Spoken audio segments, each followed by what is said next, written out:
உயர்திரு காவல்துறையினுடைய இயக்குனர் அவர்களை சந்தித்து பறையர் சங்கம் சார்பாக புதுக்கோட்டை மாவட்டம் வேங்கை வயலில் குடிநீர் தொட்டியில் மலம் கலந்த குற்றவாளிகளை ஓராண்டுக்கு மேலாகியும் கண்டுபிடிக்காத தமிழக அரசை வலியுறுத்தி உண்மை குற்றவாளிகளை கண்டுபிடிக்க வேண்டும் என்றும்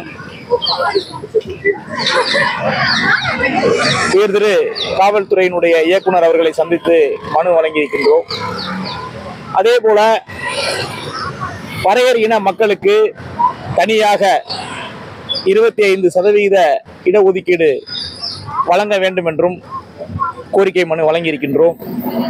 இதை தமிழக அரசினுடைய முதலமைச்சர் உடனடியாக இந்த குற்றவாளிகளை கண்டுபிடிக்க வேண்டும், தனி இடஒதுக்கீடை பறையர் இன மக்களுக்கு வழங்கி பறையர் இன மக்கள் மேன்மை பெற அவர்களுக்கான வழிவகை செய்ய வேண்டும் என்று நாங்கள் பறையர் சங்கம் சார்பாக இன்று மனு வழங்கியிருக்கின்றோம். ஆதிசக்திவேல், தலைமை ஒருங்கிணைப்பாளர், பறையர் சங்கம்.